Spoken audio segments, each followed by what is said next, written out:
¿Estamos? Recuerden que siempre están todas las placas, están en el aula. Ahora vamos a ver si ahora podemos abrir, compartir acá si desarrolláis. Entonces, escuchen bien. El martes próximo, o sea, el 13 y el 20 de abril, es lo que abarca la unidad número 3, porque la unidad número 3 es la más larga, digamos, ¿sí? Pero a su vez es pura teoría, pura teoría. Entonces, ustedes, yo no voy a desarrollar clase el martes, ni el martes 13, ni el martes 20, porque eso comprende la unidad 3, y es cuestión de leer, es todo con respecto a UML, es una síntesis de toda la materia. Es más, la parte práctica de ello va a ser teórico, ¿me explico? Es cuestión de leer y estudiar. Entonces yo les voy a dar 2 martes para que estudien, 2 martes. Porque el martes 27, ahí sí vamos a desarrollar casos de uso. Yo voy a hablar con los profes de la práctica para que les den mucho, que den práctica de clases, cosas que les sepan bien, bien, bien. Y el 27 desarrollaríamos la unidad 4, que es caso de uso. Por lo tanto, a ver, en mayo, porque el 4 de marzo, el 4 de mayo o el 11, ahí siguen ingresando, son las ideas no permito que ingrese más nadie. El 4 y el 11 de mayo, 4 mejor dicho, 11 de mayo sería el parcial, que abarca las 4 unidades. Si tenemos tiempo, el 4 hacemos un repaso, y el 11 hacemos el parcial, y si no hay tiempo, tengo que fijarme bien en el calendario, se enviarían el 4. Pero es para que vayan estudiando. Esta unidad 3 la tienen que estudiar. Entonces dedíquense a estudiar. Es fácil. Entonces, reitero para que recién ingresen a clase. El 13 y el 20 no vamos a tener clases virtuales porque abarca la unidad 3 que la tienen que estudiar. ¿Está claro? Entonces, estudian la unidad 3. Pueden estudiar, a ver, me lo fijan en el manual de cátedra, para aquellos que no tienen el libro todavía. Esperen un segundo. En el manual de cátedra hay un resumen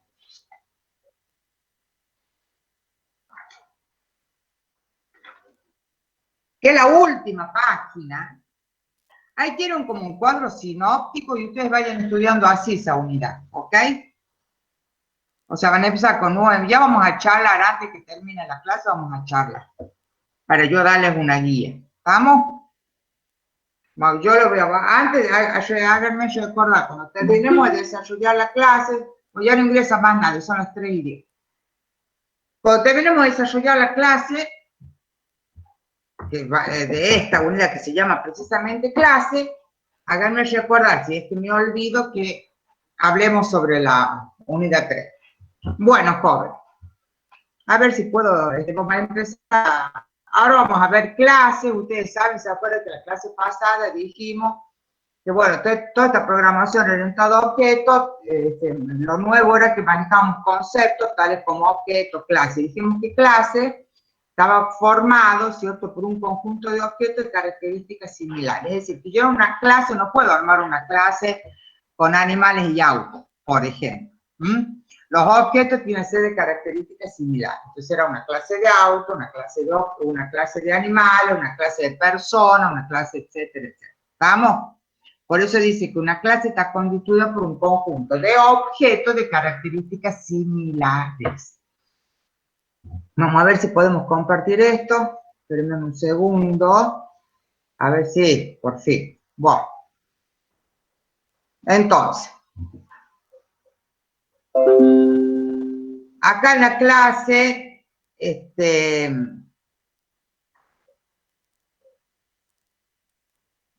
dice, por ejemplo, que acá lo que dice en las plaquitas, que describe el ámbito de definición de un conjunto de objetos.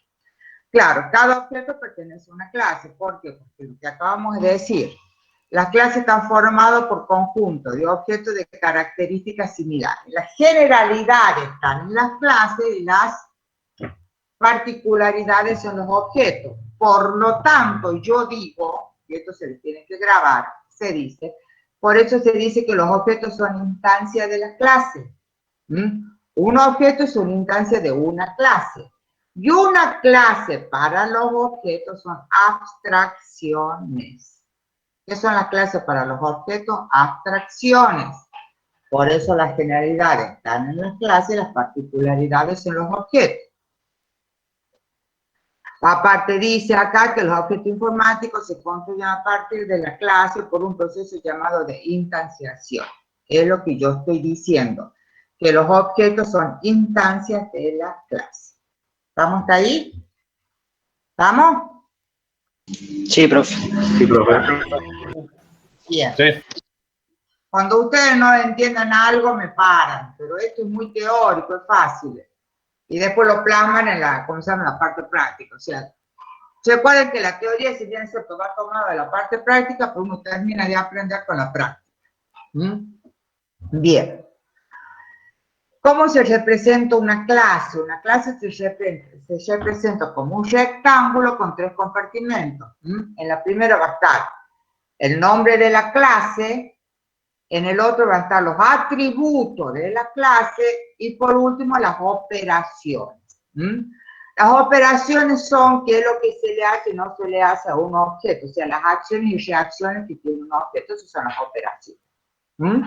Entonces, en este caso, el ejemplo de clase es una motocicleta, es una moto, en donde esa moto contiene atributos. ¿Qué atributos tiene? Color, cilindrada, velocidad. Esos son los atributos que tiene esta clase llamada moto. ¿Y qué es lo que puede hacer una moto? Bueno, una moto puede arrancar, acelerar, frenar, o sea, todas las operaciones que realiza en este caso la clase motocicleta. Si yo, por ejemplo, pongo de ejemplo una clase persona, ¿cuáles serían los atributos? La altura, el peso, La la edad. La altura, el peso, Bien. ¿Cuáles serían las operaciones de esa persona? caminar, hablar, correr, caminar, comunicarse. Bien, bien. Vamos entonces. Dentro de una clase, dice que hay es una forma de describir la clase que habla de la especificación y de la realización.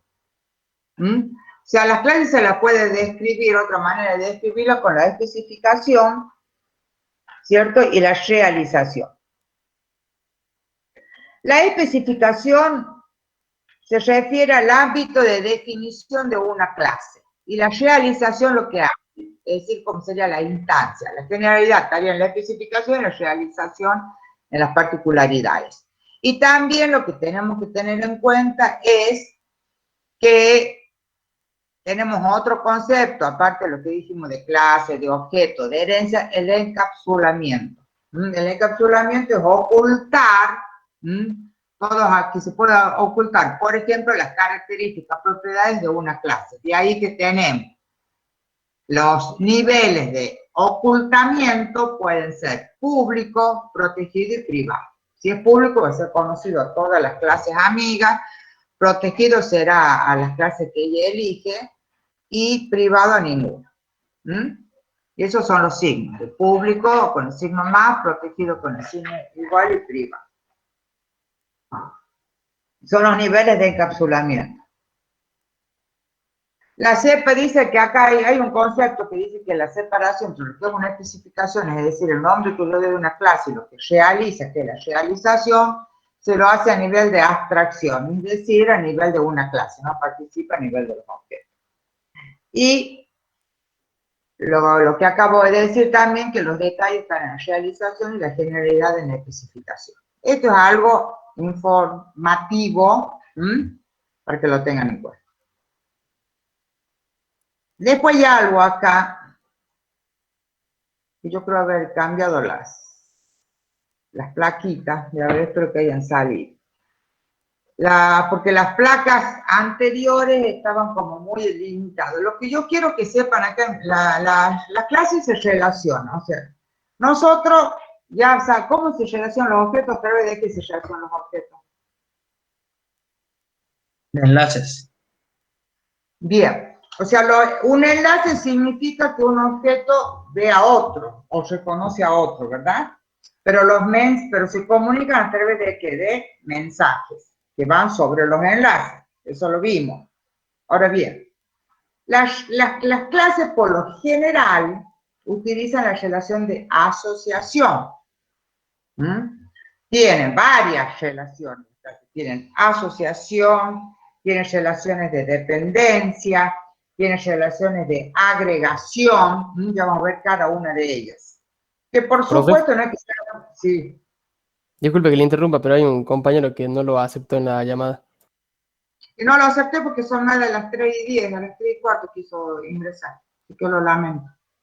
Yo estoy de las 3 menos 10 acá sentada. Eso es lo que dije yo. Si no me interrumpe, imagínense. Debe ser esta, a ver.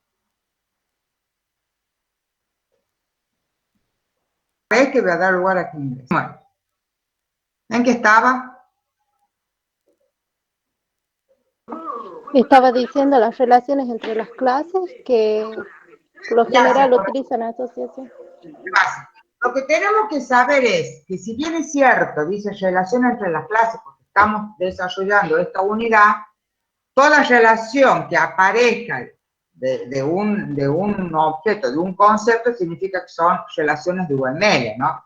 Ustedes cuando estudian el capítulo próximo, ahí habla de las relaciones de UML. Está medio acotado de los autores, pero tengan en cuenta que, también las relaciones de UML que van a tener todas estas relaciones, más las otras relaciones que no están nombradas aquí. ¿Estamos? O sea, no es que sean las relaciones de UML 3 relaciones, no, sería la asociación, la agregación, la realización, etcétera, etcétera, etcétera. ¿Estamos? O sea, no es que diga relación entre las clases, es aparte de UML. No, no, no. A eso quiero que lo tengan en cuenta. Entonces, dentro de las relaciones de las clases, entre las clases está la asociación, que es la relación, digamos, más común. Por lo general, las clases se relacionan a través de asociaciones, lo que más se utiliza. Ahora bien, acá fíjense qué tipo de relación es la asociación. La asociación es una relación bidireccional. Y es una conexión, por eso dice que se conectan bidireccionalmente, porque ambos extremos están conectados por esa relación que se llama asociación. ¿Estamos? Entonces, si decimos que los enlaces se conectan que los objetos se conectan a través de enlaces y las clases utilizan, una de las relaciones que utiliza la asociación, y si los objetos son instancias de las clases, los enlaces que son para las asociaciones. Los enlaces que conectan objetos son instancias de las asociaciones que conectan clases. ¿Estamos? ¿Estamos? Sí, Porque profe. se grafica igual, en este Estamos. caso se grafican iguales. Entonces, nosotros dijimos que los objetos son instancias de las clases, ¿verdad? ¿Estamos hasta ahí? Sí. Y Sí, los profe. objetos Sí, profe. se conectan a través de ¿qué? De enlaces. Entonces, los enlaces pasan a ser instancias de las asociaciones que conectan las clases. ¿Estamos?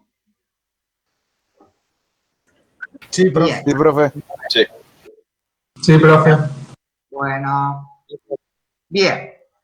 Además dice acá dice, ¿ves? Yo lo dije, digamos, dije a nivel de instancia, pero acá dice que expresa una conexión semántica bidireccional entre clases, la asociación. Entonces dice que es una abstracción de los enlaces que existen entre los objetos e instancias de la clase asociada. Lo digamos al revés. Si las clases, una clase o las clases son abstracciones para los objetos, significa entonces que las asociaciones son abstracciones de los enlaces que conectan los objetos. Es lo mismo dicho de otra forma. ¿Estamos? Ya me he vuelto. Ay, Dios mío, espera que se me salió. Sí, profe. Sí, profe. Bien. Acá hay un ejemplito que acá ponen como ejemplo una asociación, pero donde pone este ejemplo que dice, ya lo vamos a ver más en forma específica, pero realmente el ejemplo este tendría que ser sin el mensajito que dice alberga en, o estudia en. Está bien, sobre la asociación yo puedo poner esto como para aclarativo, o bien puedo poner factores de multiplicidad que están acá abajo, sobre la asociación. Yo acá en lugar de poner estudia en, yo puedo poner de muchos, en el lado, por ejemplo, de muchos a uno, o sea, muchos en el lado de estudiante aquí, y acá poner uno. O sea, yo le puedo poner lo que yo quiera sobre esa asociación a los niveles de aclarar. ¿Estamos?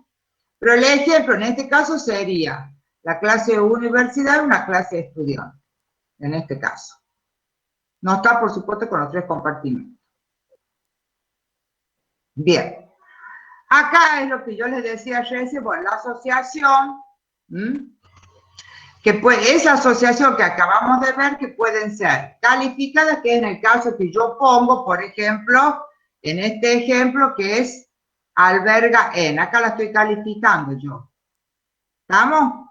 La asociación puede ser calificativa, se la puede calificar. Y reflexiva es decir, una asociación consigo misma. ¿Cuándo es reflexiva? Porque los objetos pueden jugar varios papeles, como dice acá. Por ejemplo, yo puedo ser cliente de un banco y a su vez ser empleado del banco. Yo puedo jugar el papel de cliente si tengo una cuenta corriente en ese banco o algo, o a su vez puedo estar jugando el papel de empleado. ¿Está claro? Acá da un ejemplo, por ejemplo, de un conductor pasajero. Puede ser conductor en un momento y en otro momento puede ser pasajero.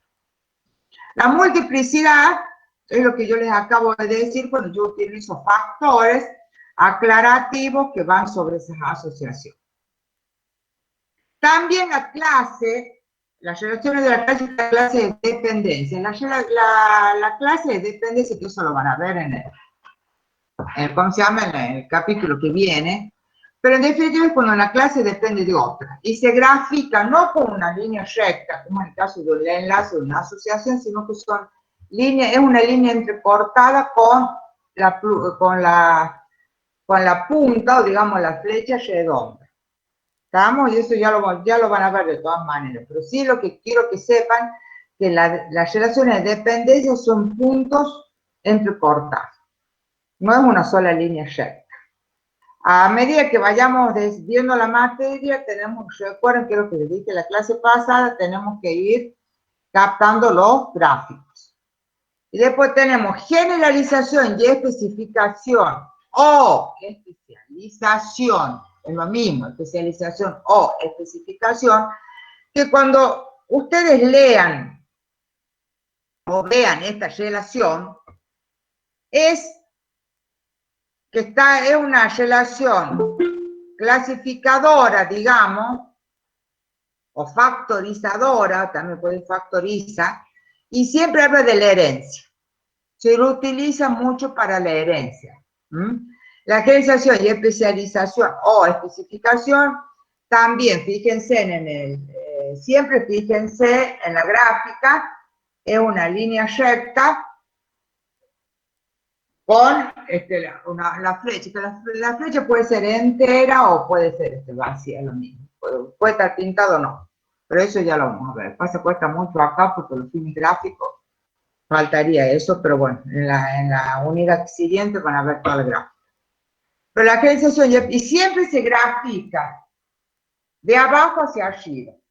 Es decir, si yo acá tengo una clase madre, por ejemplo, animal, va a venir, y abajo tengo oso, la flecha va a comenzar de abajo hacia arriba, es decir, la punta de la flecha siempre va a estar apuntando hacia arriba. Yo digo, estoy heredando todo lo de allí. ¿Estamos ahí? Entonces, ¿qué es lo que tenemos que saber? Desde la relación entre las clases está la asociación, clase de dependencia, clase de generalización y realización y la agregación.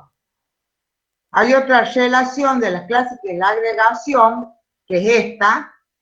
Fíjense cómo se grafica. Acá está donde es como una asociación, pero hay una relación más fuerte que no se puede separar. En este caso han puesto un automóvil con el motor.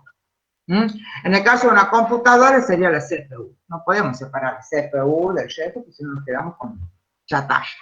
¿Estamos hasta ahí? Entonces, ¿qué es lo que nos tiene que quedar? La asociación, que es la más importante, digamos, la que más se usa cuando trabajamos con clase. También usa relaciones de dependencia, también se usa la relación de generalización y especialización, y también la agregación. Acá hay una clase automóvil, donde ¿por qué hacen la agregación? Fíjense que la agregación, la punta de la agregación es un rombo, tipo rombo, donde esto no se puede separar. Después, hay acá pone un ejemplo de agregación reflexiva. ¿Por qué?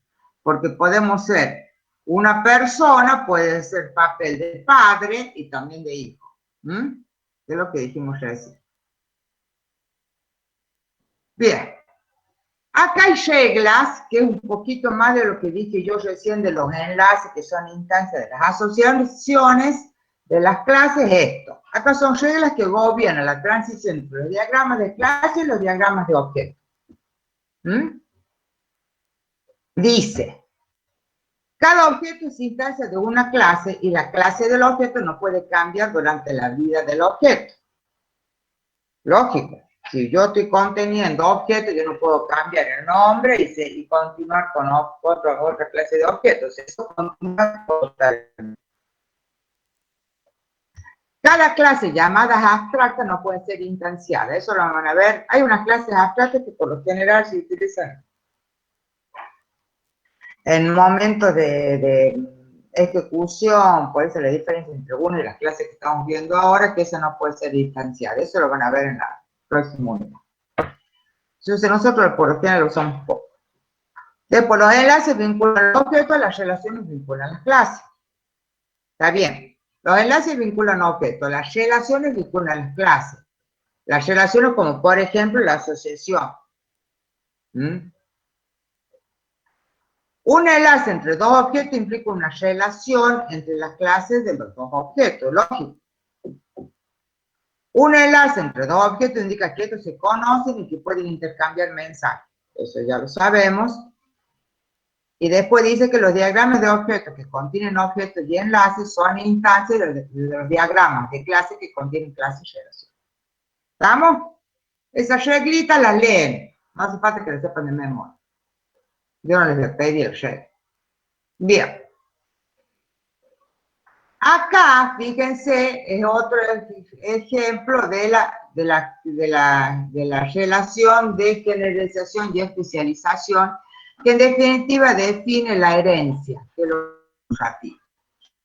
Fíjense, acá tenemos una clase madre. Y acá dice arriba que consiste en factorizar los elementos comunes, o sea, atributos, operaciones y restricciones de un conjunto de clases en una clase más general, llamada superclase.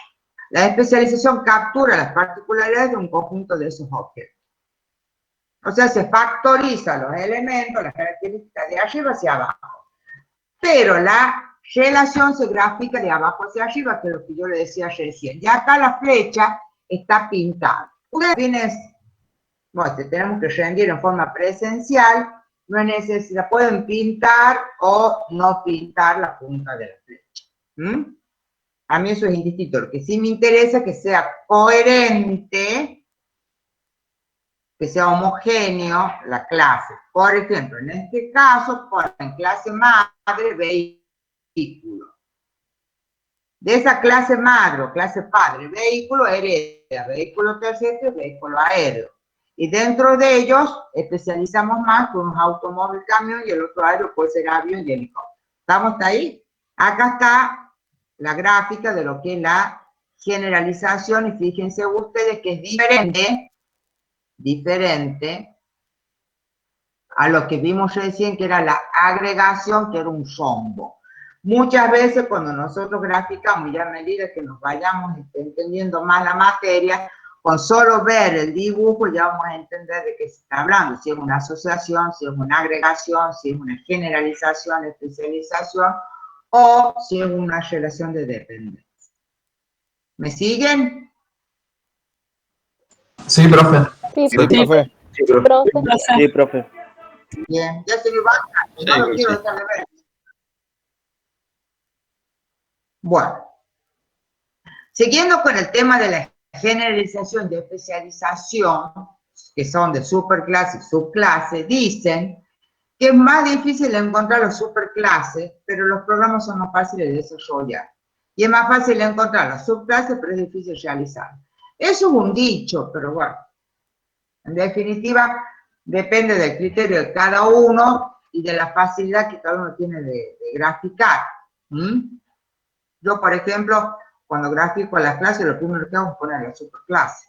O sea, para la gráfica en sí no habría drama. Bien, seguimos hablando de las características y propiedades, ¿cierto?, de la generalización y especialización. Dice que es no reflexible, es decir, que no puedo yo A heredar de A. Imposible. Porque estamos hablando, se lo usa mucho para la herencia. Si hablamos de herencia, tiene que haber algo que yo herede. Y recuerden siempre que son todas las características, se refieren a los atributos, operaciones y restricciones. Las clases tienen atributos, operaciones y también tienen sus restricciones. Bien. Es decir, que la generalización es una relación no reflexiva y también es no simétrica. Es decir, si B hereda de A, no significa que A herede de B. Es no reflexiva. ¿Estamos? Pero sí es transitiva. Es decir, si B hereda de A, C también puede heredar de A. ¿Está claro? O sea, hereda de B por lo menos, y tanto se supone que de A, que en el caso que vimos reciente del automóvil, que pusimos un automóvil este vehículo que pusimos terrestre y aéreo, y que llegamos, ¿cierto?, a helicóptero y llegamos a auto. ¿Estamos hasta ahí? Entonces, las características, las que queda no reflexiva, no simétrica, pero sí es transitiva. Sigamos. Acá habla de lo mucho que cuesta clasificar. Cierto es que uno dice, bueno, yo pongo una clase general y de ahí voy a las particularidades, pero no es tan fácil por ahí.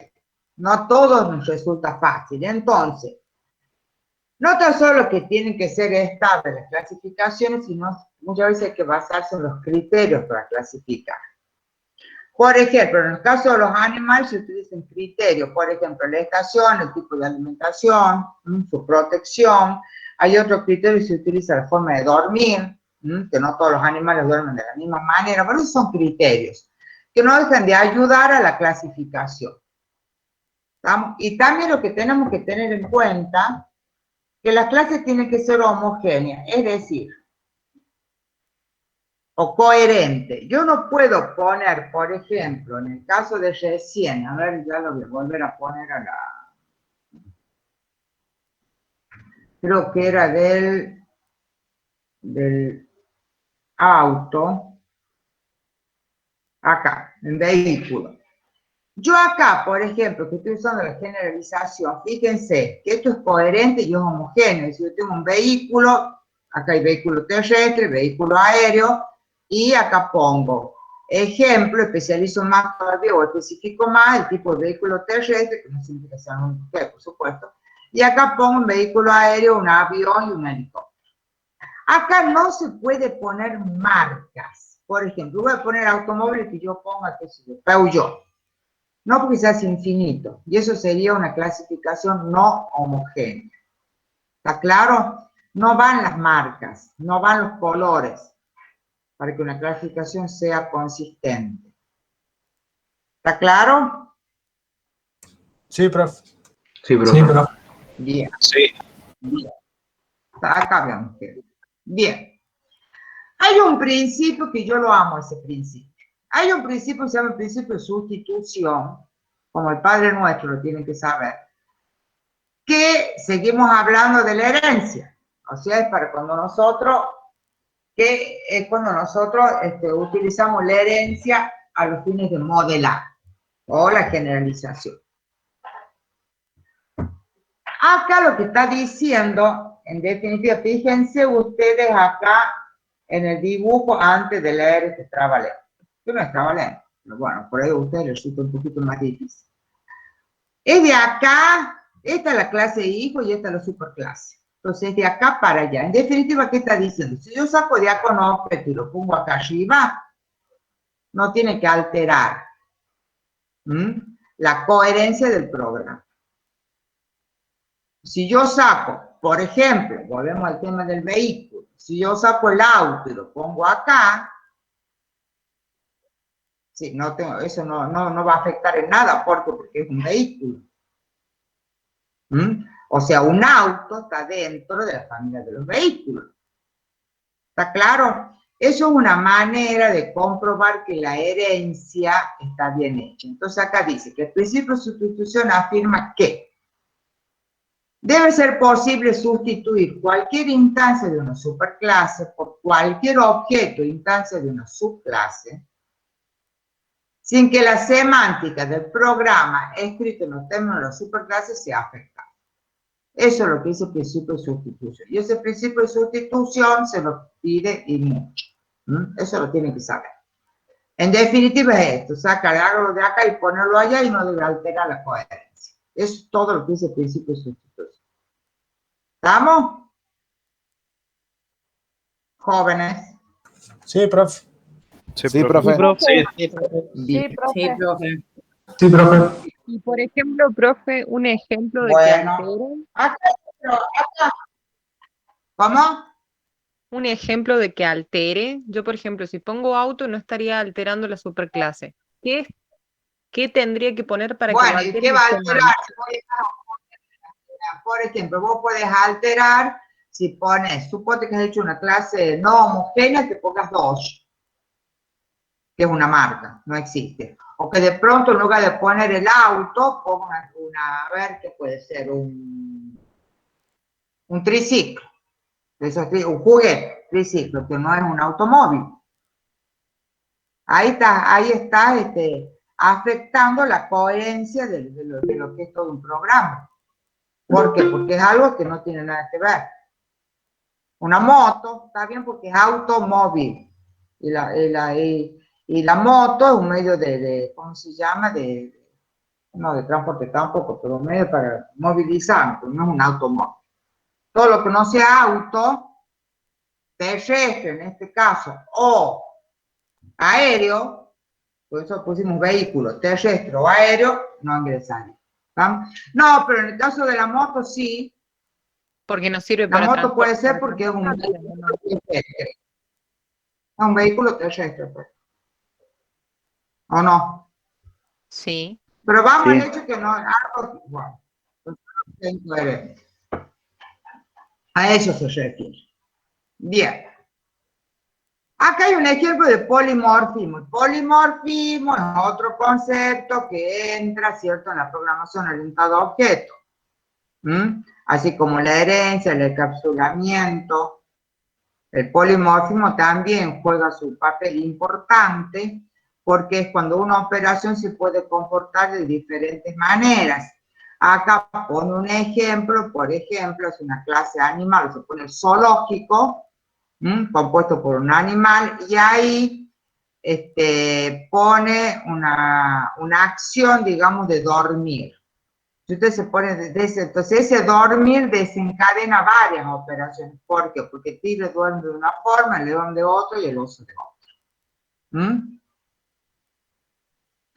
Por eso dice que el polimorfismo permite desencadenar operaciones diferentes en respuesta a un mismo mensaje.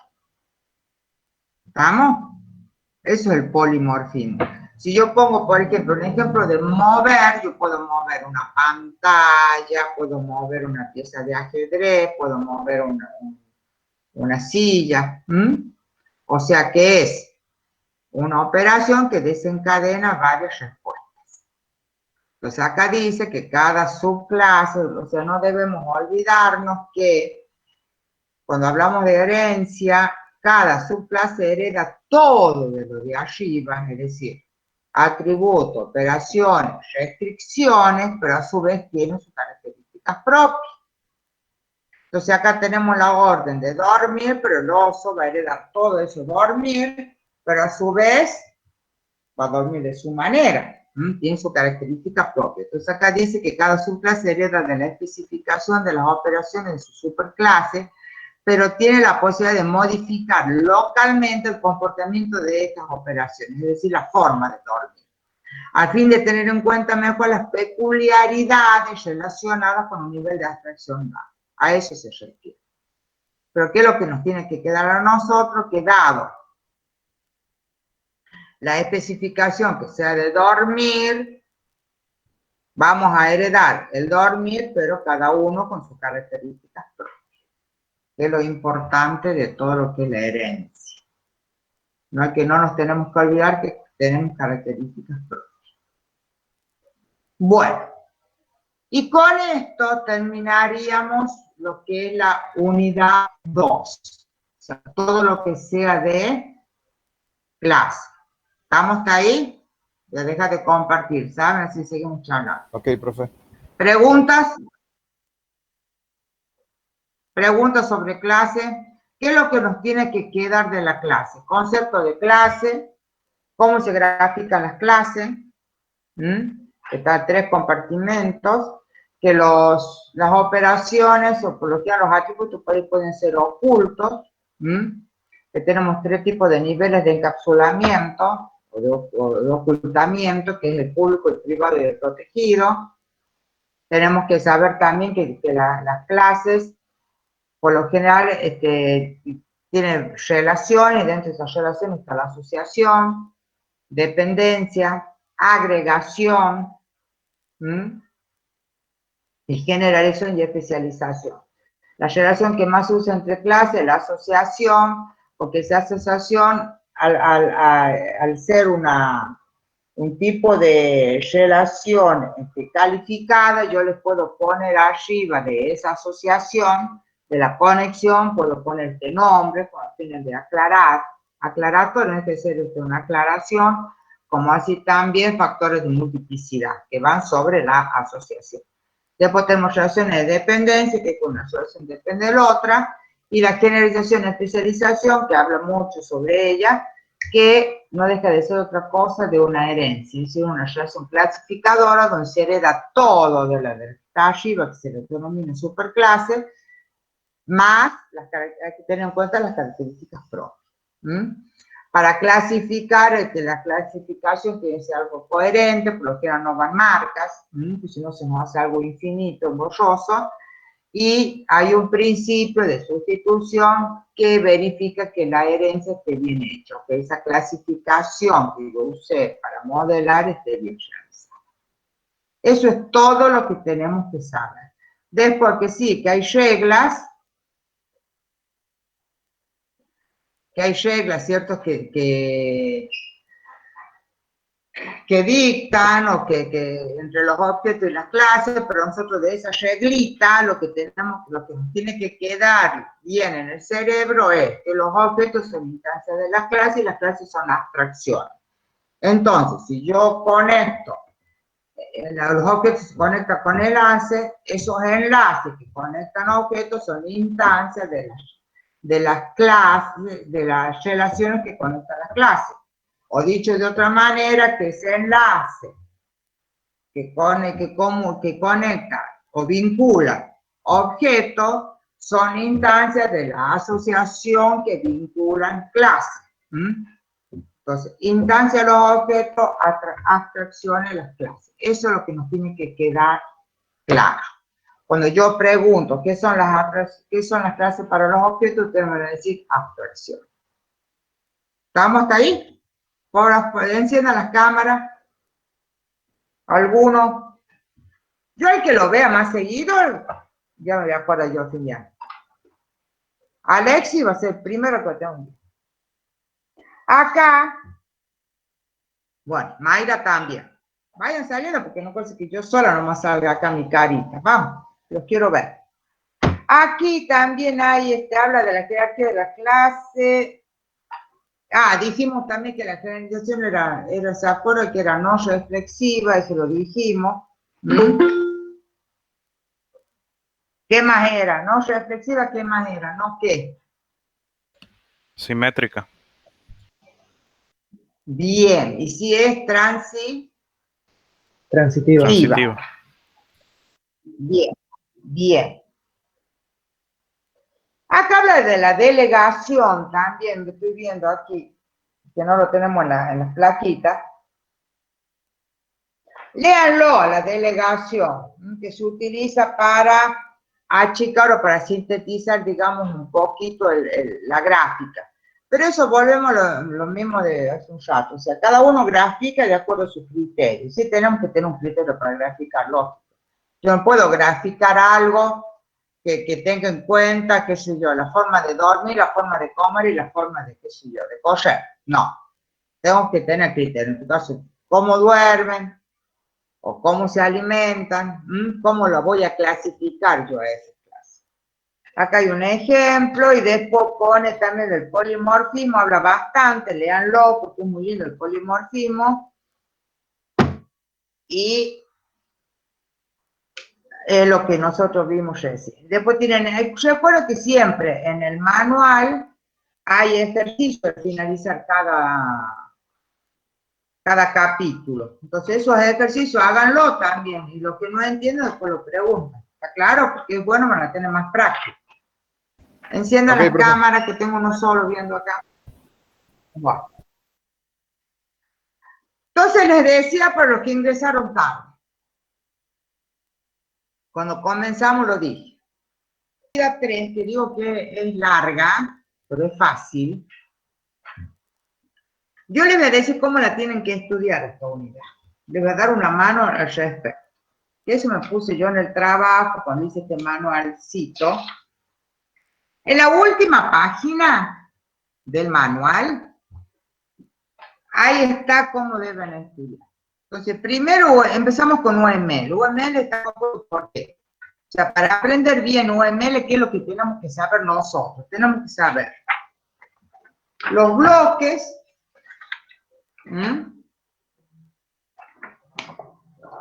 las reglas y los mecanismos comunes. Eso es lo primordial que va. Porque acá en el manualcito empezamos directamente a hablar de los bloques y de los elementos.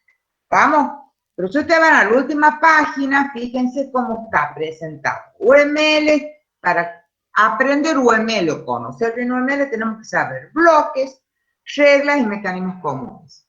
¿Estamos hasta ahí? Dentro de los bloques de construcción, son bloques de construcción, tenemos elementos, relaciones y diagramas. ¿Me siguen? ¿Me Sí, siguen? profe. Bien. Sí, profe. Dentro de los elementos tenemos elementos estructurales, de comportamiento, de agrupación y de anotación. Los elementos estructurales son 7. Dentro de los elementos estructurales, que son 7, si quieren pongan el número 7 ahí para que se acuerden bien, se va a encontrar caso de uso, se va a encontrar la interfaz,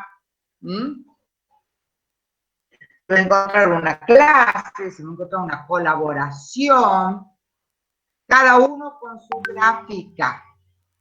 Cada uno con su gráfica. Se va a encontrar un despliegue y se va a encontrar componente. Entonces son los elementos estructurales. Que esos elementos estructurales estamos hablando de quién? De los bloques. Elementos, relaciones y diagramas pertenecen a los bloques. Por eso siempre es muy importante que tengamos esta grafiquita. Que veamos este cuadro sinóptico. Entonces, dentro de los elementos estructurales tenemos 7. Tenemos que estudiar cada uno de ellos, la gráfica sobre todo, y ver de qué se trata. Por ejemplo, la clase, ¿qué es lo que dice que es una clase? Ya sabemos qué es lo que es una clase, ¿cierto? Sí, profe. Una clase, bien. Sabemos que es un conjunto de objetos de características similares se grafica con 3 compartimentos. Un rectángulo donde tiene nombre, tiene los atributos y tiene la operación. Bien. La interfaz es un círculo, donde va un nombre ahí al lado. La interfaz no es otra cosa que una operación. Después tenemos la colaboración. Los conceptos de cada uno de ellos están en el libro. De todas maneras, cualquier cosa, lo vemos, pero por lo pronto tenemos que saber una colaboración, que tienen, por ejemplo, por lo general tienen un solo objetivo en común.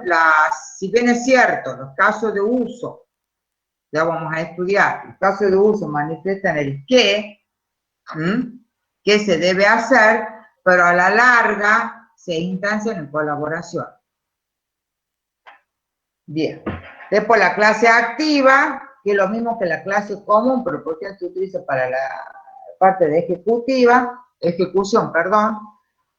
Un componente que tiene su nombre, se grafica de otra forma, otra cosa que es un archivo, y después por último el nodo, que es un computador. Un nodo es un computador.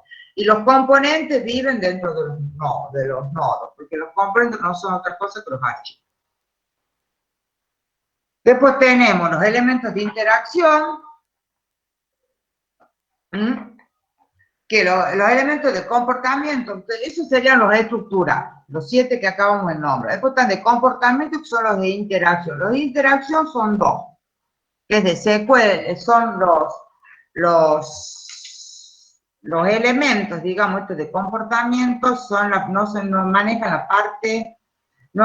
la parte estática de un sistema, sino que son la parte dinámica. Y dentro de esos elementos de interacción vamos a tener una interacción que están compuestos por diagramas de secuencia y colaboración, y tenemos máquina de estado. Después vamos a ver cada uno de ellos, no se desesperen. Pero por lo pronto, a grandes rasgos, tienen que verlo así. Después, los elementos de agrupación son los paquetes, que simplifica, como la palabra micro se le da nombre, se agrupa elementos, y los de anotación son las notas, que no dejan de ser cosas, la parte explicativa de todos los diagramas de Google. La nota es acá un rectángulo con la punta doble. Con eso terminaríamos todo lo que es la parte de elementos, estamos con los bloques, los elementos y las relaciones.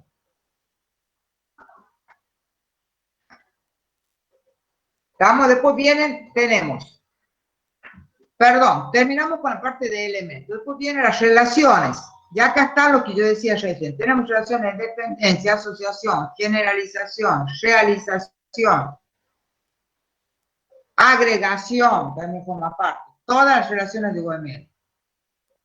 Después de las relaciones vienen los diagramas. Dentro de los diagramas tenemos diagramas de clase, que ahí les habla cada uno de ellos. Tienen un concepto de cada uno de los diagramas. Diagrama de clase, que una clase es una entidad, no una clase, no es software. Un diagrama de clase puede ser un diagrama de dominio, representación de conceptos que intervienen en un problema, o también un diagrama de clase software. El sentido del diagrama Homero se lo da a personas que lo construyen. O sea, que el diagrama de clase, para no poner todo esto, ¿qué es lo que tenemos que decir? Que es un conjunto de clases formadas por un conjunto de objetos de características similares. Eso es un diagrama de clase. Conjunto de clases que se relacionan. Diagramas de objetos que tienen que haber visto, diagrama de caso de uso. Porque ¿qué es lo que es no se olviden que nosotros después vemos cada una de las unidades con cada uno de los diagramas. Después vamos a tener una unidad así como tuvimos la unidad de clase, tenemos la unidad de caso de uso, unidades de los diagramas de interacción, unidades de todos los diagramas que ven acá, volver. Por eso son 8 unidades. Bien, después de los diagramas, recién con los diagramas terminamos con los bloques de construcción. Y después vienen las reglas que gobiernan para ver cómo se van a manejar esos bloques y después los mecanismos comunes que hay en UML. Las reglas son pocas, son 5, nombre, alcance, visibilidad y ejecución. Y las divisiones comunes tenemos especificaciones, adornos, divisiones comunes, mecanismos de extensibilidad, etc. Después de todo eso, antes que me olvide, fíjense que ahí en el libro sale todo esto, que ahí lo pueden, la otra cosa no necesariamente tienen que hacer fotocopia de todo el libro, pueden hacer fotocopia de las unidades que vamos desarrollando. Esta unidad tienen que tener por lo menos la fotocopia de esto, chicos, porque es larga. Y es la síntesis, digamos, de cada uno de los conceptos que vemos nuevamente. Acá está todo. Entonces, esto es una guía. Esto que tiene el manual es una guía, pero tenemos que saber los conceptos. ¿Qué es lo que es una interfaz? ¿Qué es lo que es una colaboración? ¿Qué es lo que es un componente? ¿Qué es una parte física y reemplazable de un sistema? Eso es un componente. Un despliegue, lo que nosotros utilizamos, también es físico. No voy a admitir. Mira a la hora que quiere entrar, no sé quién, no voy a admitir. También el despliegue se utiliza para la topología de hardware, si está en red, no está en red. Los componentes están dentro de un nodo. O sea que lo que es un nodo es algo computacional que tiene capacidad de proceso y tiene memoria. Bueno, todo eso lo tenemos que saber, los conceptos. Entonces yo les sugiero que vayan, y si no pueden hacer fotocopia del libro, al menos que hagan fotocopia de la unidad 3 del libro. Fíjense que la unidad número 3 se llama UML. Ya les digo con exactitud. A ver, espérenme un segundo. En la página 15 empezaría la unidad 3, que es modelo conceptual de UML.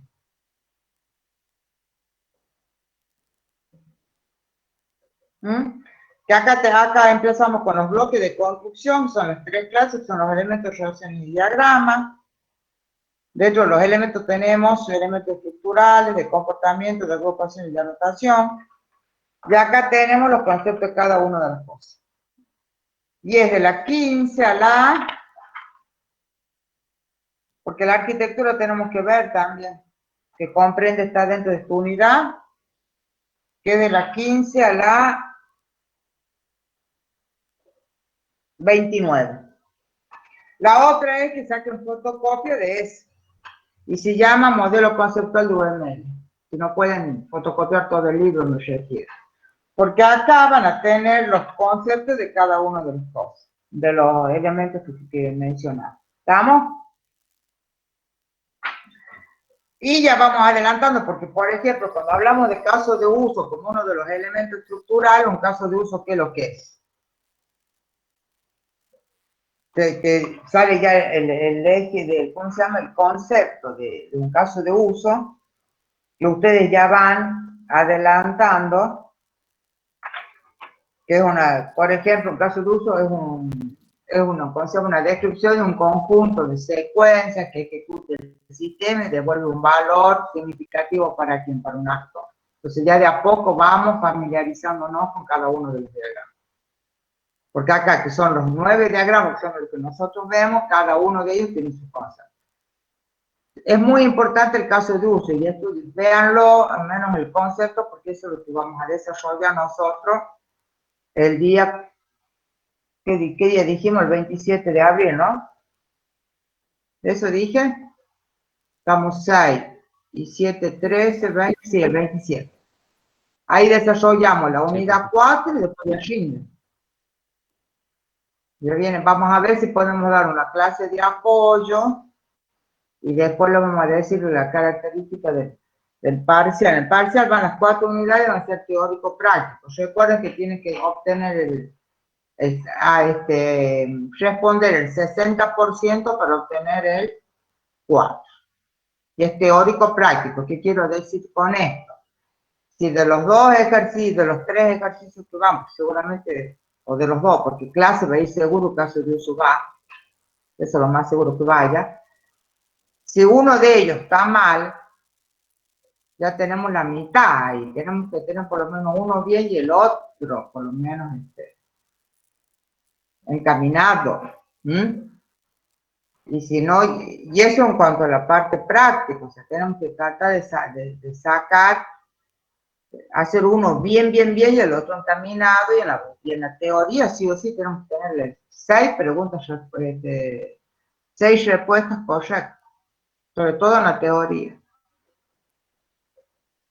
Porque si yo en la teoría tengo 4 respuestas, no los voy a aprobar, chicos, por más que tenga perfecto la práctica. ¿Está claro? Porque ustedes Sí, la profe. teoría la ven, bueno, para regularizar la materia, o sea, la teoría la vemos ahora, después en el segundo semestre nos dedicamos a hacer trabajo de campo. Ya no se estudia más, hasta que da por final. Entonces, ¿qué es lo que nos tiene que quedar? La interfaz, que es un círculo, es una colección de, ¿qué dijimos? De operaciones. No otra cosa que son operaciones, que eso, todos interactúan con la interfaz que necesitamos para las operaciones. Después, ¿qué es lo que es una colaboración? Es un conjunto, una sociedad de roles que por lo general tienden a un objetivo común. Son diferentes roles y los casos de uso se desarrollan con la colaboración. Si bien es cierto, un caso de uso indica qué esperamos del sistema y no el cómo, a la larga tiene que desarrollarse ese caso de uso. Entonces se va a hacer a través de las colaboraciones. ¿Estamos? Después, bueno, un caso de uso, elige que lo que es un conjunto de acciones, de secuencias de acciones que ejecuta el sistema y devuelve un valor significativo por un actor, porque los casos de uso siempre interactúan con los actores. Después lo vamos a ver en forma más detallada en la unidad siguiente. Habla acá de la clase activa, que es igual que la clase común, pero por lo general se utiliza cuando se está ejecutando un proceso determinado. Nosotros trabajamos muy poco con las clases activas. Se grafica igual que la clase que acabamos de ver, pero con las líneas más gruesas. Y después tenemos componentes, que es una parte física y reemplazable del sistema, que les acabo de decir, que no son otra cosa que los archivos. Y los nodos sirven para también, es una parte física del sistema y se utiliza para la topología de tabla.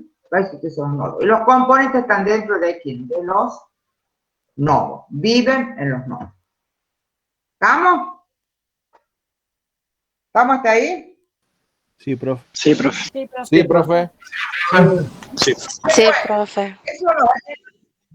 Esos son los elementos estructurales.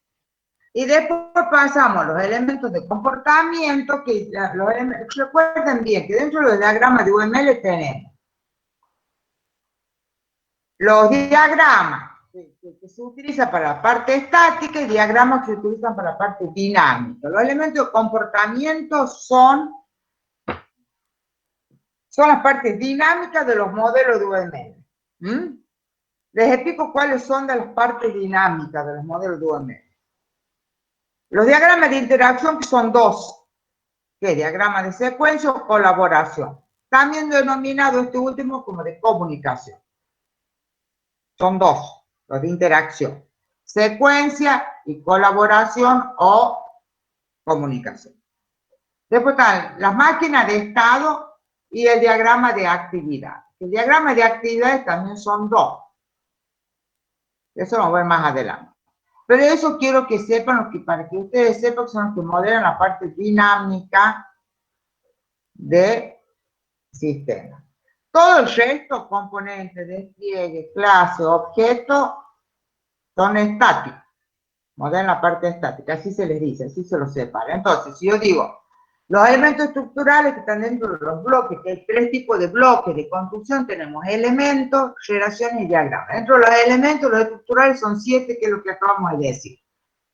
De comportamiento, que son aquellos que modelan la parte dinámica de los modelos de UML. Dentro de los de comportamiento, acá, nada más, han puesto lo de interacción, que es una flecha dirigida, y máquina de estado. Yo me adelanté y le dije que también está el diagrama de actividad, pero no importa, eso vamos a ver más adelante. Pero acá de comportamiento salen estos dos. Y una máquina de estado es un rectángulo con las puntas redondeadas y adentro va el nombre. ¿Qué es lo que hace una máquina de estado?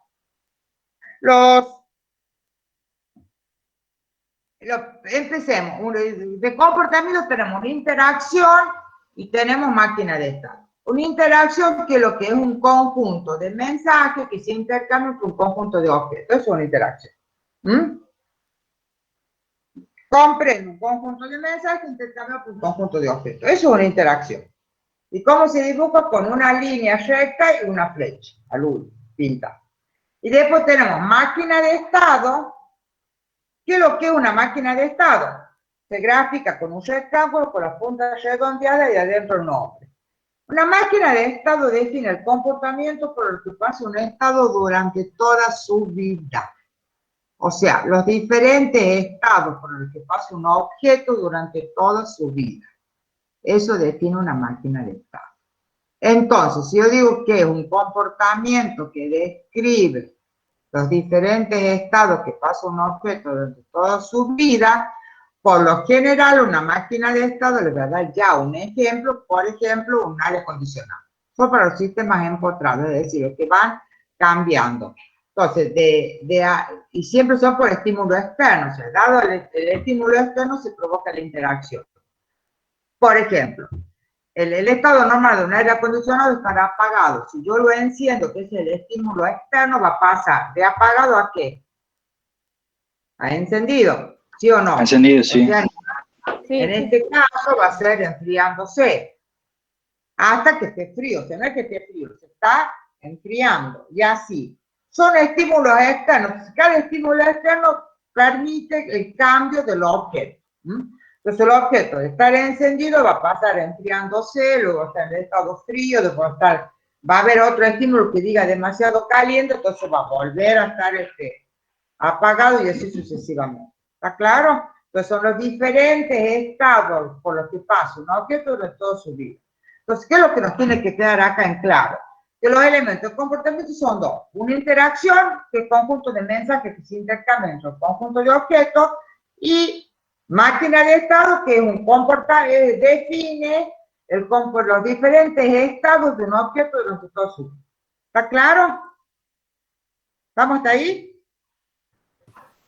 Sí, profe. Sí, profe. Sí, profe. Después, el paquete, que el paquete acá figura que es un, ¿cómo se puede decir? Un cuadrado, casi saltando con un cuadradito arriba, pues como una pestañita arriba, que el paquete agrupa, es decir, que son las partes organizativas del modelo de UML.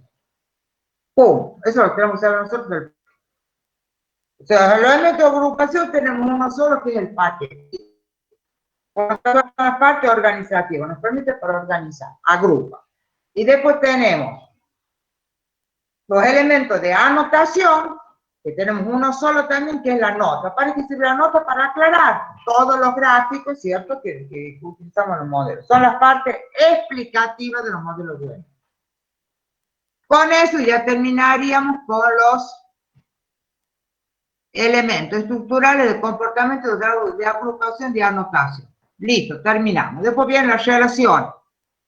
Las relaciones dijimos de dependencia, de asociación, generalización, realización. La dependencia cuando una relación depende de otra. Si yo modifico la relación, la más importante, modifico por supuesto la que está dependiendo. Esos son las esclavas, son relaciones de dependencia como la palabra lo indica y son con una línea con puntos conscientemente cortados, no es una línea recta. Esa es la gráfica. Después tenemos la asociación que ya sabemos que es una relación de conexión semántica bidireccional. Ya sabemos lo que es una asociación, ya la estudiamos. La generalización también ya la estudiamos y especialización. Y después habla de la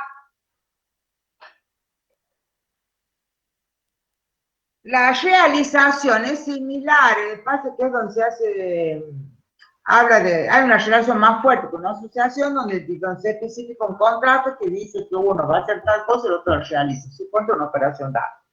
Acá dice, es una relación semántica entre clasificadores, en donde un clasificador especifica un contrato que otro clasificador garantiza que cumplirá.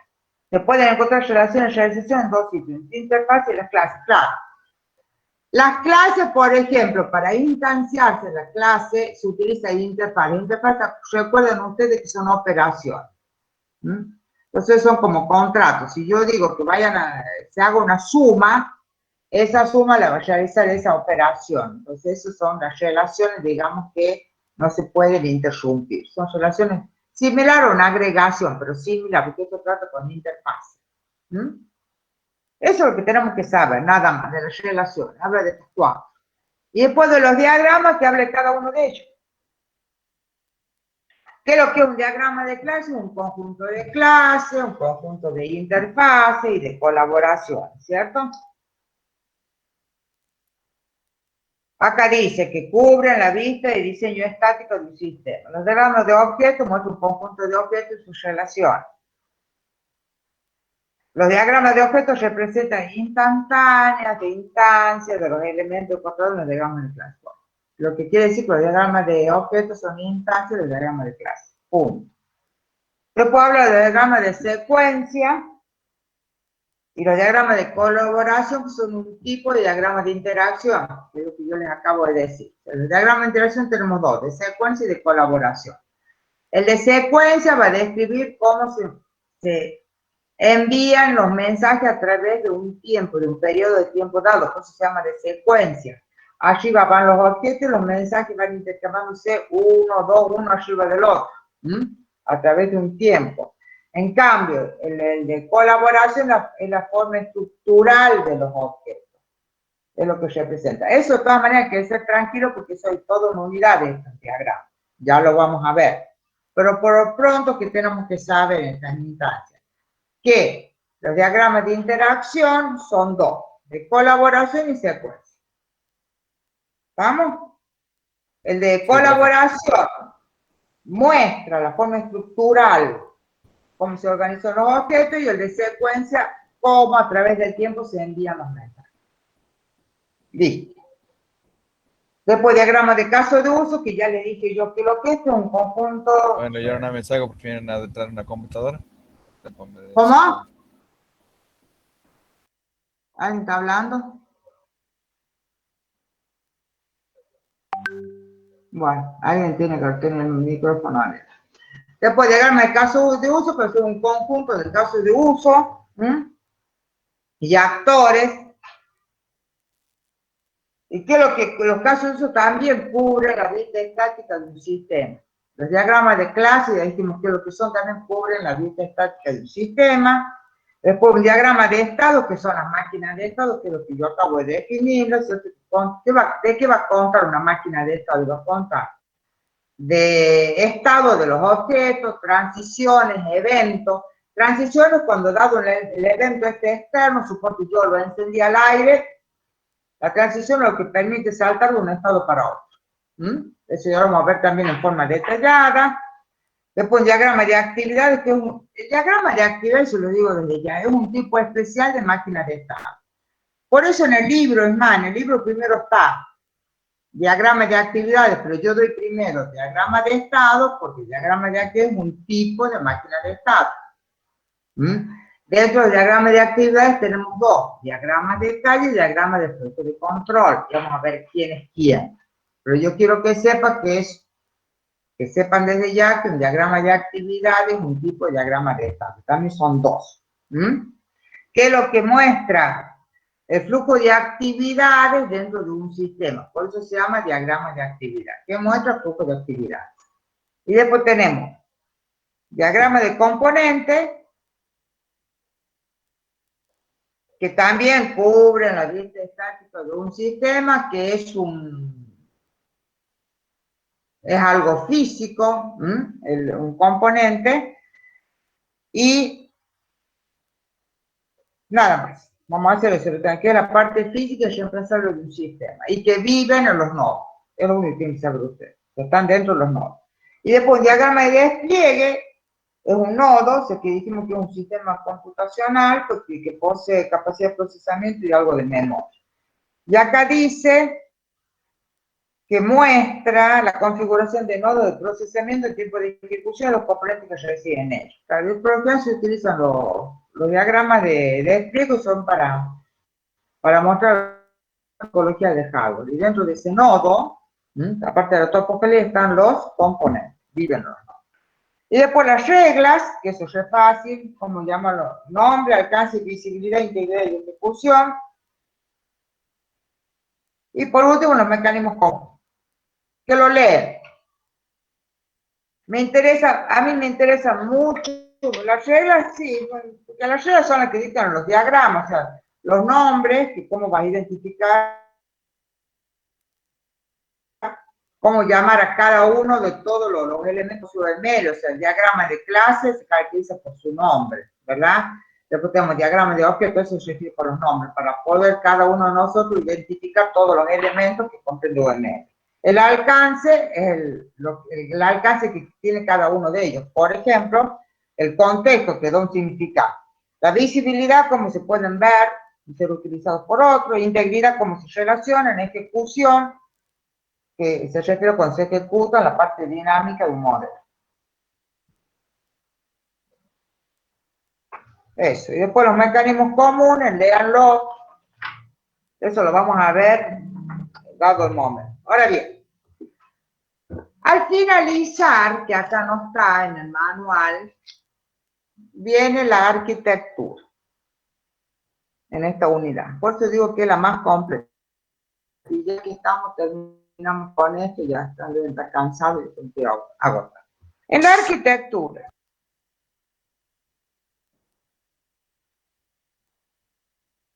dice que la visualización, la especificación, la construcción y la documentación, vuelvo a decir, la visualización, la especificación, la construcción y la documentación tienen que estar basados en una arquitectura. ¿Quién es el que posee las características de visualización, especificación, construcción y documentación? Lo vimos en la clase pasada. ¿De quién son esas características que acabo de nombrar?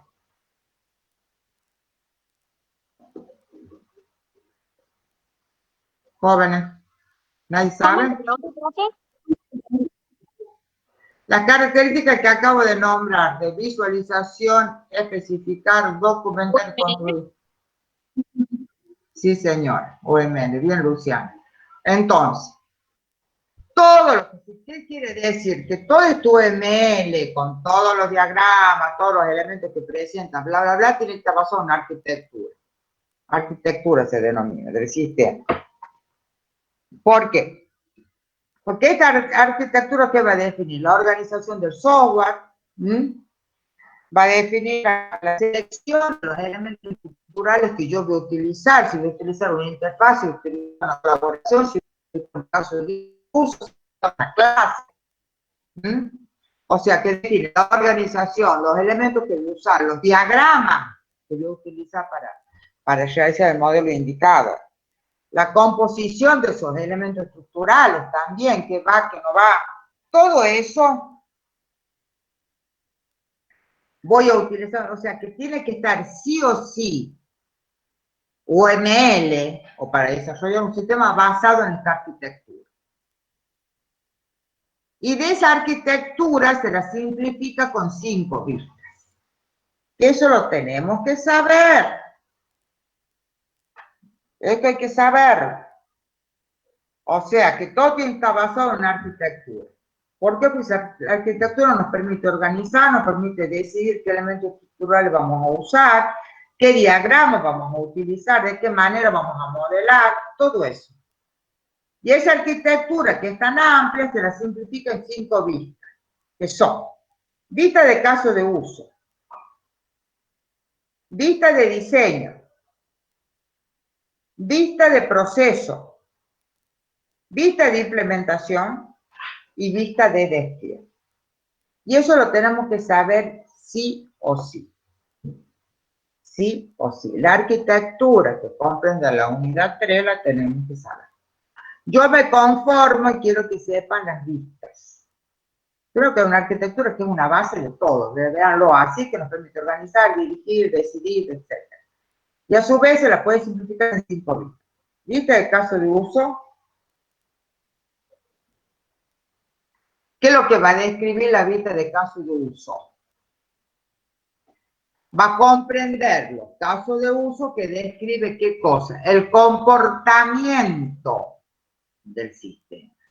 Porque en definitiva, un caso de uso describe un conjunto de secuencias de acciones que ejecuta el sistema y devuelve un valor significativo para un actor. O sea que no deja de ser, no deja de ser una descripción del comportamiento de cómo se va a comportar un sistema. Por eso dicen que es el qué.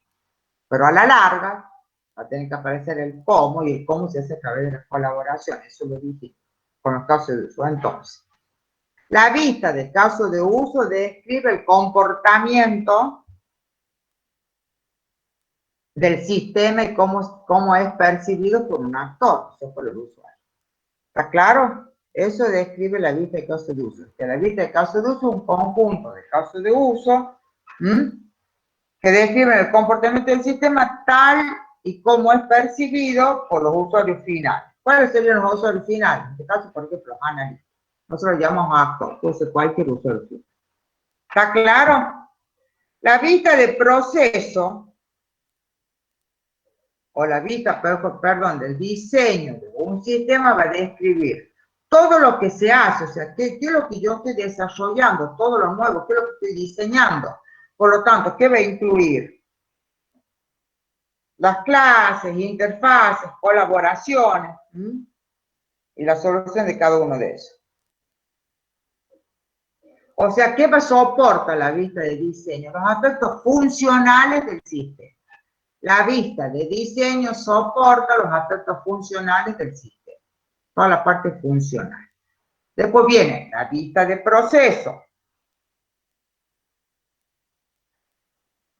¿Qué va a comprender la vista de proceso? Va a comprender los hilos y procesos que forman la concurrencia del sistema, es decir, los procesos propiamente dichos. Después viene la vista de implementación. Cuando digamos la vista de implementación, acuérdense de los componentes, para que no se equivoquen. Y cuando hagamos la vista de despliegue, acuérdense de los nodos. Entonces no se van a confundir. Entonces la vista de implementación, cuando yo digo implementación, venga a la cabeza los componentes, que comprende los componentes y archivos que hacen disponible el sistema físico. Es un componente. Va a comprender los componentes y archivos que utilizan para ensamblar y hacer disponible el sistema físico. Son los archivos. Y después, la vista de despliegue, por último, contiene los nodos que forman la topología del cabo sobre el que se ejecuta el sistema. ¿Está claro? Con eso terminaríamos la unidad 3. Entonces, tenemos que aprenderlo. Fíjense que no es nada difícil, no es nada para perder, no es lógica, es cuestión de estudiar. Pero háganme caso, agarren la última hoja y vayan leyendo. Y acá, donde hablo de los elementos estructurales, está la figurita de cada uno, entonces ustedes van leyendo el concepto de cada uno de esos elementos estructurales, que son 7. Después las relaciones, acá también están la gráfica de las relaciones, las reglas, y después los mecanismos comunes. Y al último está la arquitectura, que acá en el manual de cátedra está. Acá tienen, no sé si acá aparece, fíjense, pero la primera, la que está en el medio de los 4, vista de caso de uso.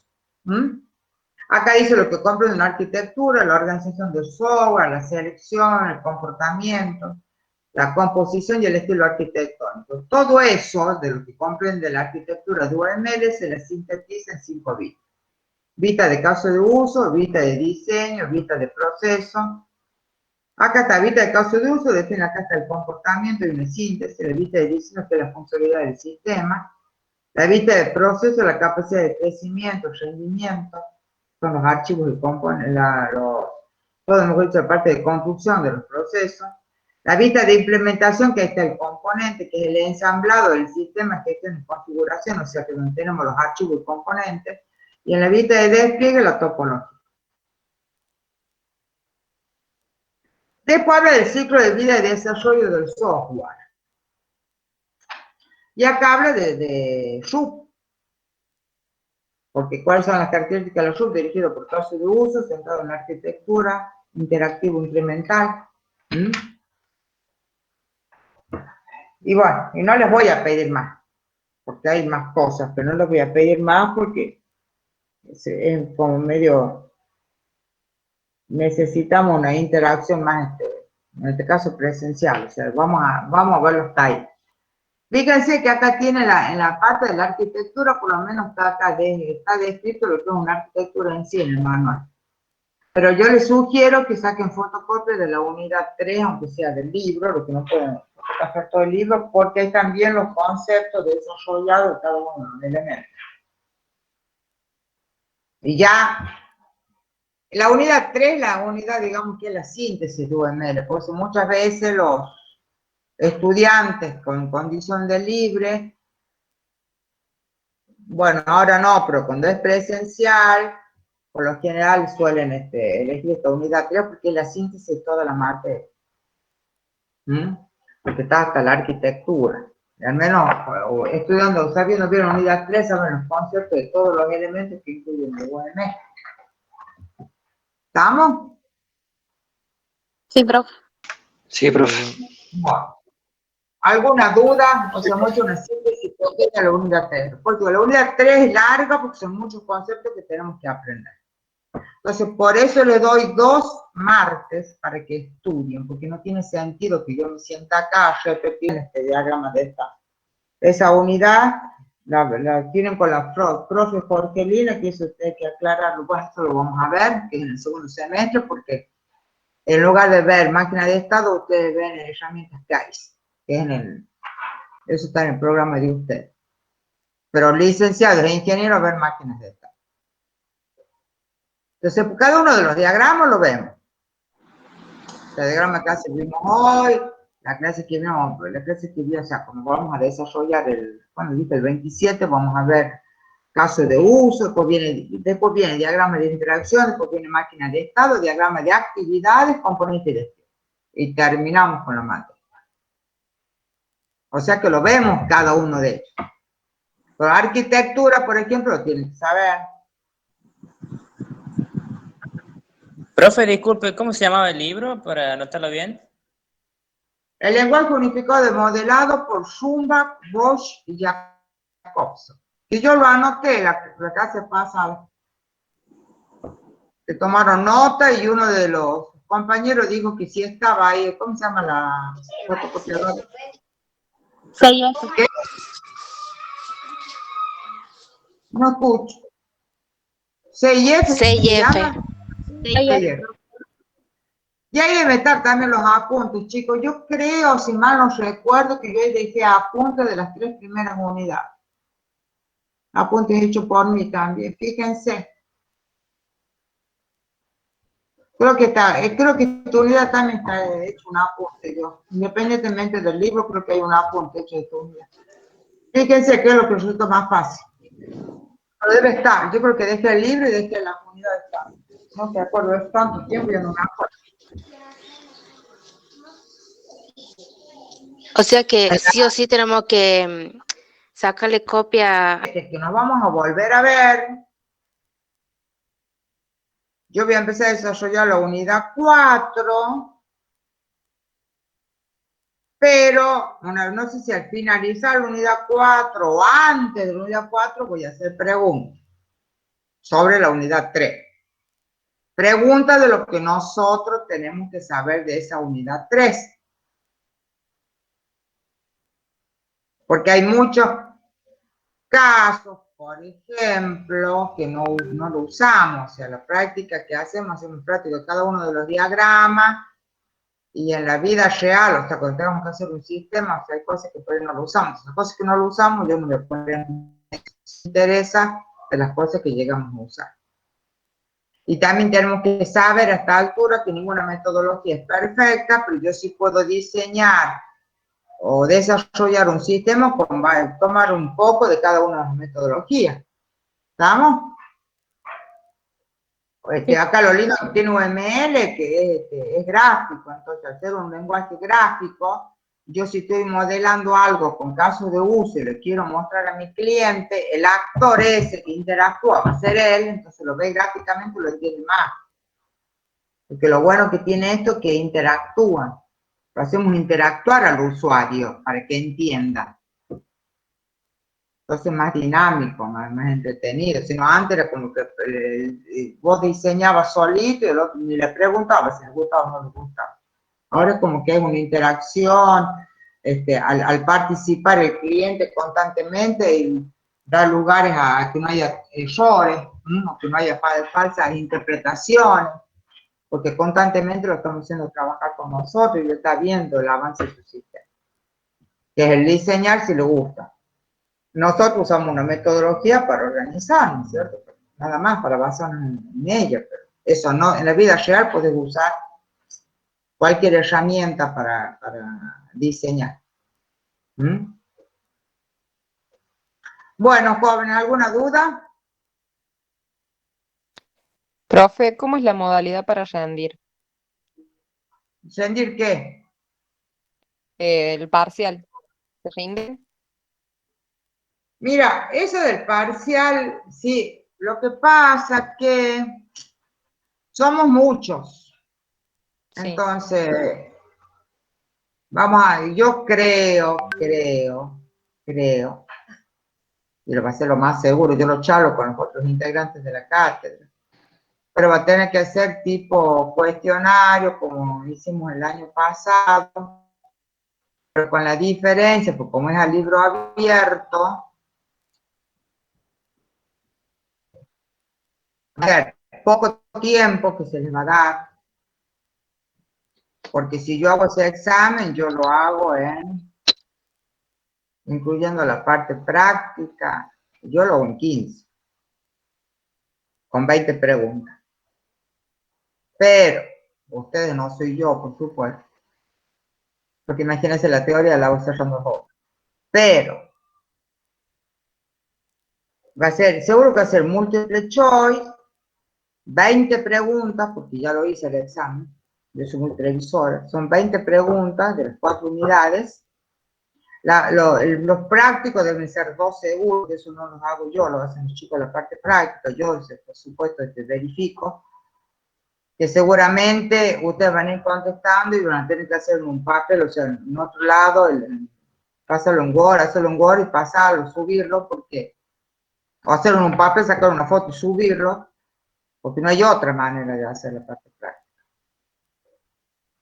Y después, eso solo contesta el computador, ¿me entiendes? ¿Me explico? El mismo sistema.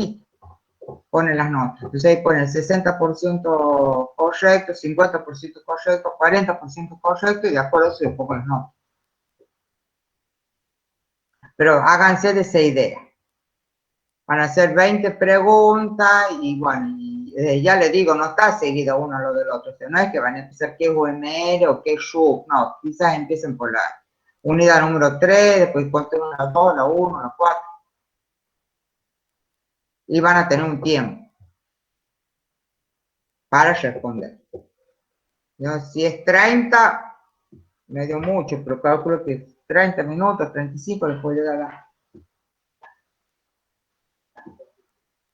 Vamos, así son los porque no hay otra manera, no puedo estar tomando uno por un final. No terminamos más. Sería por el campus. Y sería por el campo. Bien. ¿Abarcarían los 30 minutos también la parte práctica? Todo. Por eso ya voy a ver, pero yo calculo que serán,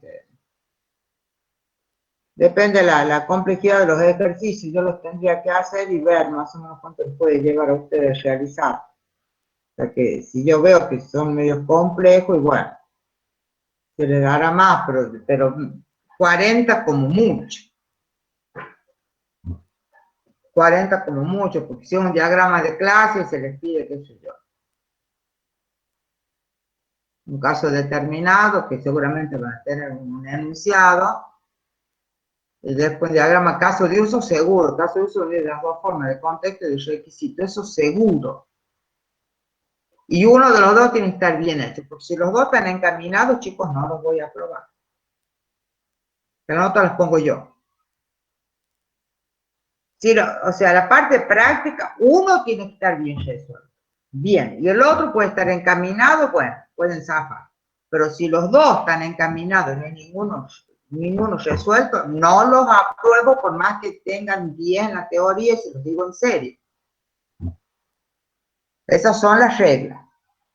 Yo las digo. Entonces después no me digan, ay, profe, yo las digo. Porque los exámenes teóricos prácticos.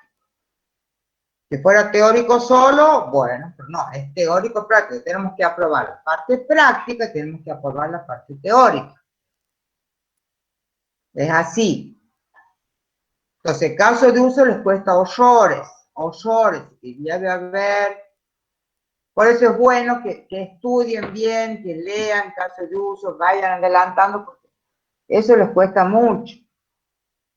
Por eso yo más probable que va a ser, no sé, haya una clase de repaso de casos de uso, porque eso es lo que a mí me preocupa, no sé por qué les cuesta tanto.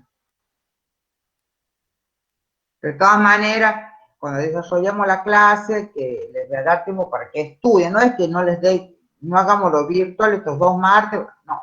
Les doy 2 martes porque es larga la unidad 3. ¿Por qué es larga? Porque hay que estudiar, no es la única materia que tiene. Entonces considero, pero estudien, aprovechen, sea el martes, en lugar de estar escondiéndome en mi cara, imagino cómo debo salir acá, porque uno sale espantoso en pantalla, pero el martes, en lugar de verme a mí la cara, se sientan y estudian, hagan cuenta que tienen la clase, estudien, tienen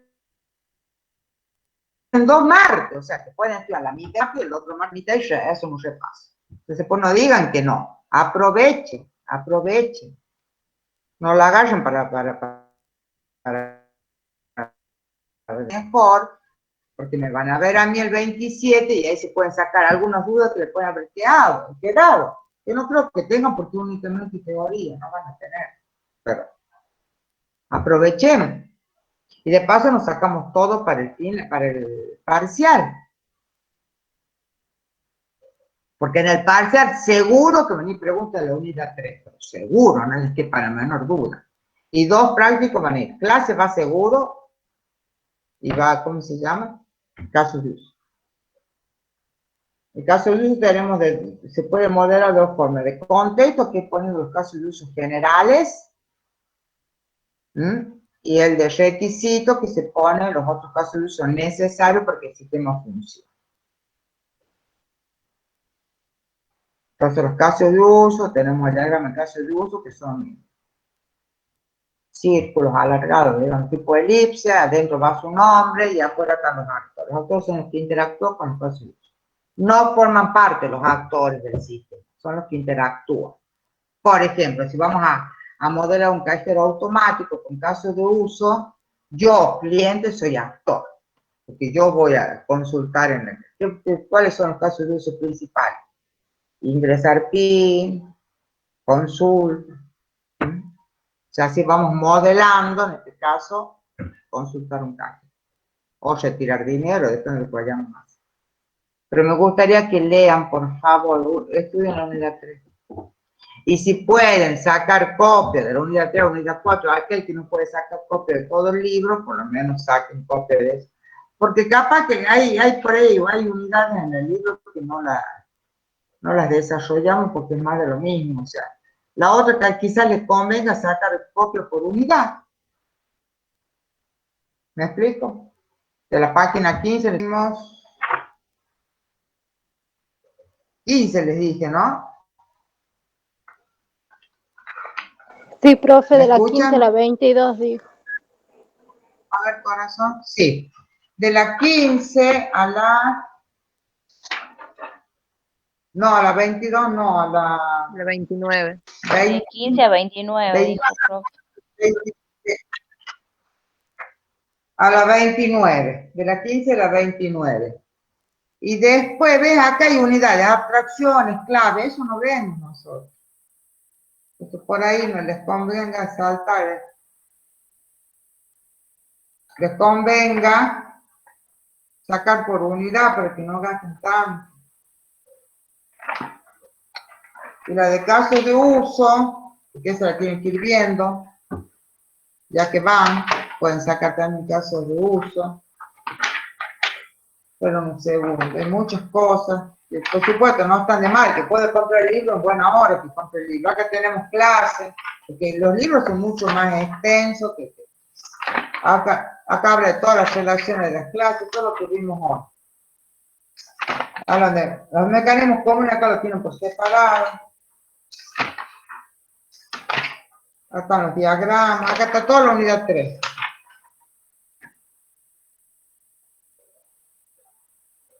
Está todo por separado de lo que vimos allá.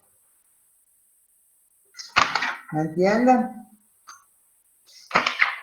Porque tienen clases, tienen diagramas de clase. Es así los capítulos. Acá que tenemos clases, pues tenemos diagramas de clase. Entonces, es re completo. Si puedes sacar el libro, mejor. Si no pueda, menos. Después,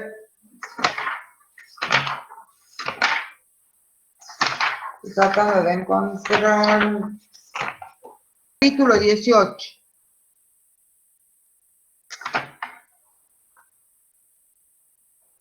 Que eso va a abarcar...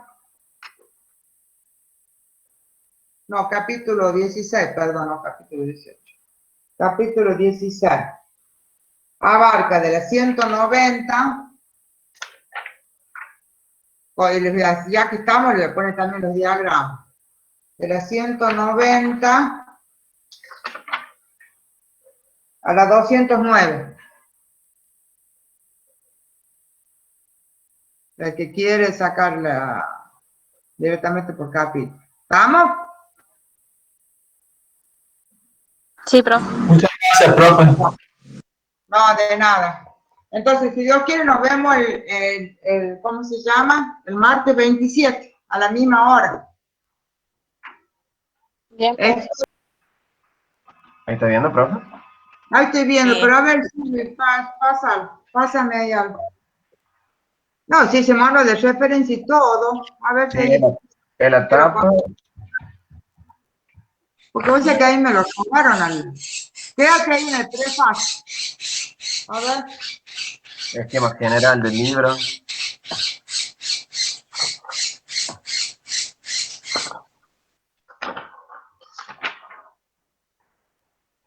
No, pues es que no lo tengo a esa parte.